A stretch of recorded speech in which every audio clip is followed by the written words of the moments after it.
دكتور بيكز درويش بسبوري دلو هنافان وبجدربية كونفرانسية ميزوبوتاميا لاستوديو ميفاني منام دكتور من بخير بي سرچا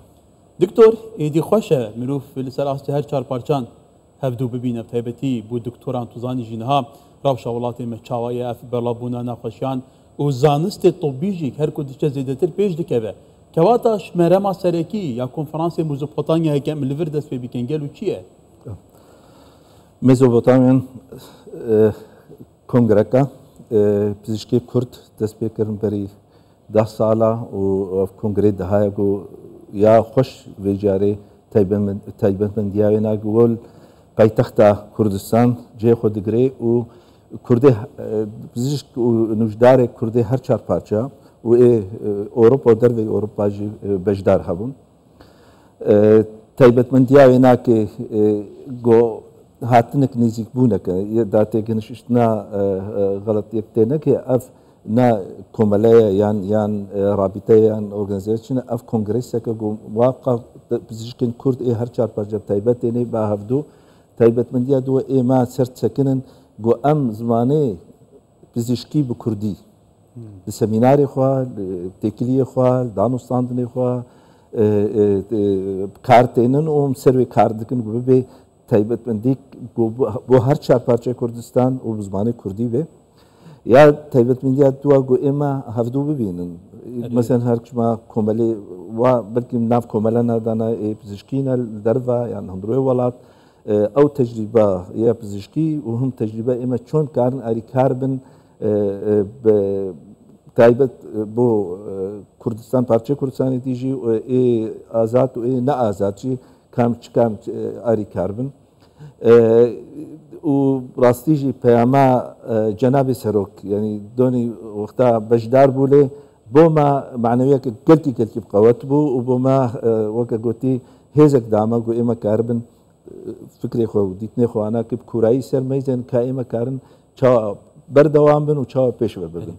البته هر دو چارچوبه وی کنفرانسی دا سروک بارزانی پیام گرینگ جیدان بو چاتیا چار سریا پرسا کردان چاواتکان نقشره اداره کردن هریما کردستان بو سالن دهاتی خوشه دما مروف سر آسیا هر چار پارچان و صاد کنفرانسه که ده هفدو ببینه جبر کو دکتور تزانی تواری کلتوری دا چاندی دا روشنبیری دا زمانی دا معرفی دا ولاتین سردستین دوری ویان کردان وقتین لهفدو کواتا دا چارچوبه گوهارتین سردم تایبتی دواری زانست طبه دا زانست پزشکی دا گلو اف کنفرانسه ویچ برهمیه هبه ویچ چاوا بکار به هاریکاریا دا مدزگن حکومت هریمه بکب تایبتی وزارت تندرستیش خوهیه بله کردستان یعنی کارکی گلتی باش کریه و دمی وقت گوتید 2006 بانی دا پیش وشوا ببینه تنگاسی هنا که معی هنا یا مهم گو ایما که برین ها مثلا قیرانک کردستان چه و یان قیرانکی چه پزشکی بود چه کاریسک بود که به پنابر درستمون آودون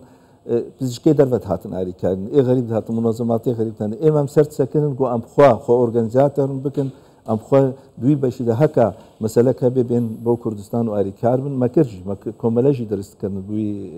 دوی رنگی ده لی تایبت سرت سکنن گو ام کاربن اب کرده دروی ولات تایبت گوز بحث بکن ام پردا درست کن اولاتی گو ام تیدا بسپورن و کاری خوی تندرستی تید کن او خبرت آخو و زنیا خو بین با کردستان ببین که کردستان چه استفاده لید که وکی دیجی سر وک کپیتالی تندرستی جناب سر گرکی سر سکنی گرکی سکتوره که مهم راسیجی سکتوره که مهم الولات گو پیشکتینا کلتوری پیشکتینا تندرستی مهمترین سکتورت جوات ده اما سر وناكت ساكنن سر مشاكلين ناف كردستان جي وهارتكم بتكلية بزشكي كردستان را ام ديار بكن اما كان شعري كان بلي دكتور البته تبحث كر دكتورين دياسبورا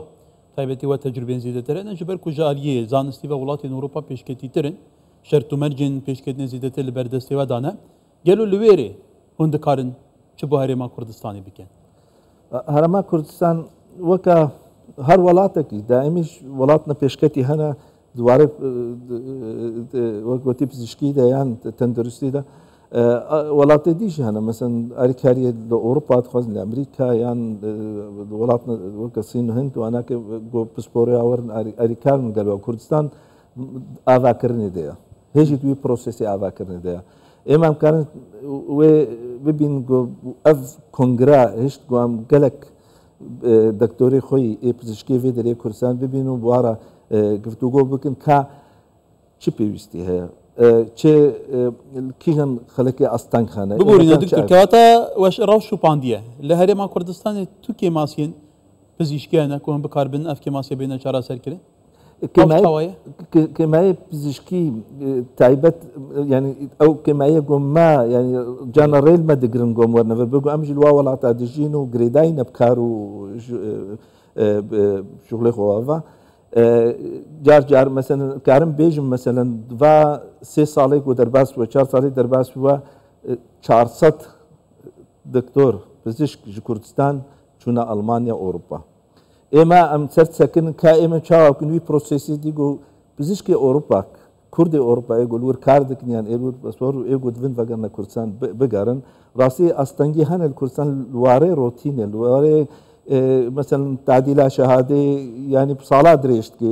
تشت ناتخوازن ئەستەنگینە نە مەسەلەی علمی و ئەکادمی ئەون ئەو تایبەت و تەختۆرێکی تلور 20 ساڵە 100 ساڵی کار دکێ مثلا لە ئەڵمانیا چوومە ئەڵمانیا سێ هەفتیادا شەهدامای نەمساوی تعدیل دکردن لە سوێد هەفتەیەکی دەتعدیل و تێ کوردستان تەقدیم کە جواباتە ساڵێکی 2 ساڵە نادن یان گۆ بدنجی تشتێکی دەتخوازن تشتێکی ڕۆتینە گۆ ئارقلەی شێتکێ گۆ یەک جار نەماندیژیت بێگەل گەلێک دکتۆر برادەرێمە ئەو مشکلێەوە هەنە ئەوەی دەربانە من هێویدارم حکوومەتە کوردستان سەر بسەکنێ و وا ئەستەنگیە شکلی نە علمی علمی بەر سەر بسەن گەلێکی مهمەژی بەس دوا ئەستەنگێ شکلی پچکی سڤێک بکەن و هەلێن کەواتەوە تا گوتی گرنگە ینی دکتۆر لە دەرەوە ئەو پسپۆری هەنە بێن هەرێما کوردستانی خزمەتە وڵات بکەن ینی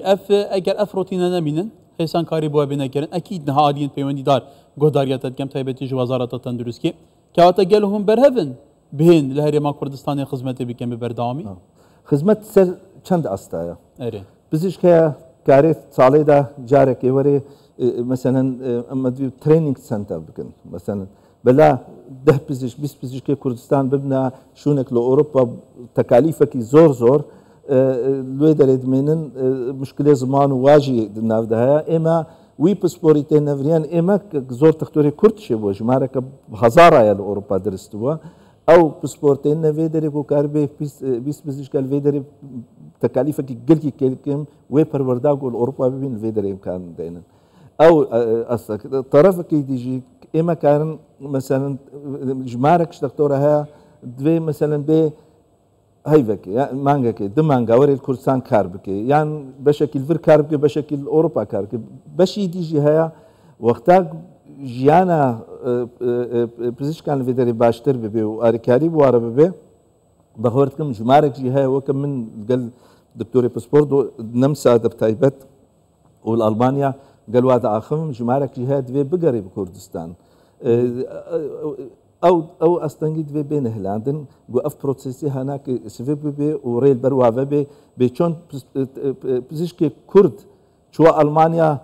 4 مانگە 6 مانگەدە شادایی تعدیل بووە یان جانە 2 مانگە شادایی تعدیل هەر ئیمکانیاتی زمان و ئاریکاریش دنێ بەس وی وەربگرن وەکەم گوت 400 دکتۆر نە هەندێکش کوردستان دەکەوێت ئەوروپا ئەم وێ ڕیاڤەکەن گۆمکان پرۆسسی ڤەگەڕاندنا پزیشکە بۆ کوردستان کەواتە دکتۆر ئەمێ جودا بەحەسکەین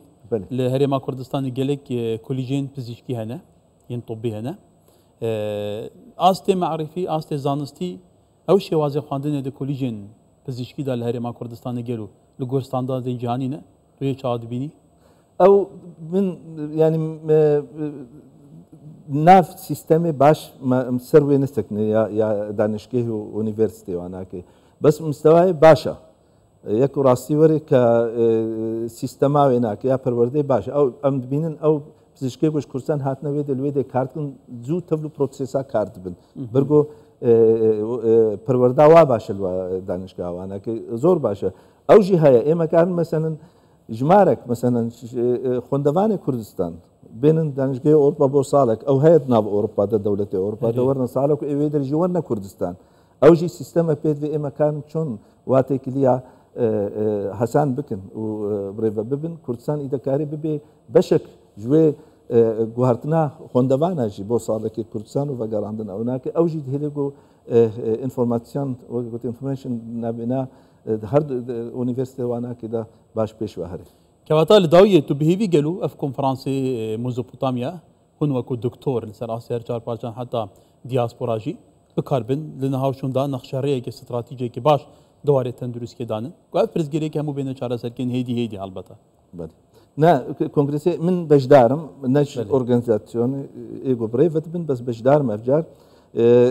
باهوردكم او كونفرنس انيشيتيفا كالكي باشا برين هاجي كاري خوكريوم دبين هر سال كاري نوت نافانا باشتر دبي جمارك زيترجي بجدار دبي ناز اما باهوردكم بجاري زور جدي ام سرت سكنن گو اف کنفرانس ناسکرن نابینا پزشکی کردا او ناسکرن هلی پروژکت درس ببن او پروژکت هلی گو امکان کاری ما بکوی وارکی جدیده هیوی دارم گو بوی جیدا بوی رنگی پیش دهری كواتا اللي سراستي هر چار بارچن كردستاني واللي شاف نتوين سردستين دافري تدبيني جلو كردان دكتورين جالي كارامه جالي كيجا بسبوريين تايبت خدانشان وديار هنا ما لأوروبا من سو حفت كان من سو حفت علمه في مجال بزشكيما لأوروبا من نمسا من جمارك زور بيت كان من هر ولات أوروبي بزشكي دكتور لبوزيشنه زور بلند ناف تندرستيا وولاتانا وإما كان استفادة كده يمكن بس استفادة شد في إمكان وا طيب هذا قريب وا بردا درس بكن قوم كاربن استفاده لو بكن بو كردستان باوردكم جمارك مزنج جواب زشكا كاري بكي وقالك ريكت شبونا اونلاين شبوا كونفرنس شب كاري درس بكي وهاتنجي مثلا جمارك جوات بزشكا ورنا كردستان و كردستان جوان بو اوروبا بس باوردكم ايمل سر بيونديا دراوستن قو ام تكليا قالكي قوتركن درستر بكن واز باوردكم بيمان جناب سروك بما افجار تشتكي تايبت ديار كر وبراسيش تايبت تجشتك بو ماجي جيبوغن بما او كاريها زور راستكي جدي ورقرن وبيش وبن بله دكتور قال سباز دكتور بيكز درويش بس بوري دلو هنافان يكيش بجربين كونفرانسي ميزوبوتاميا يبزيشكي لهوليري قال سباز دكتور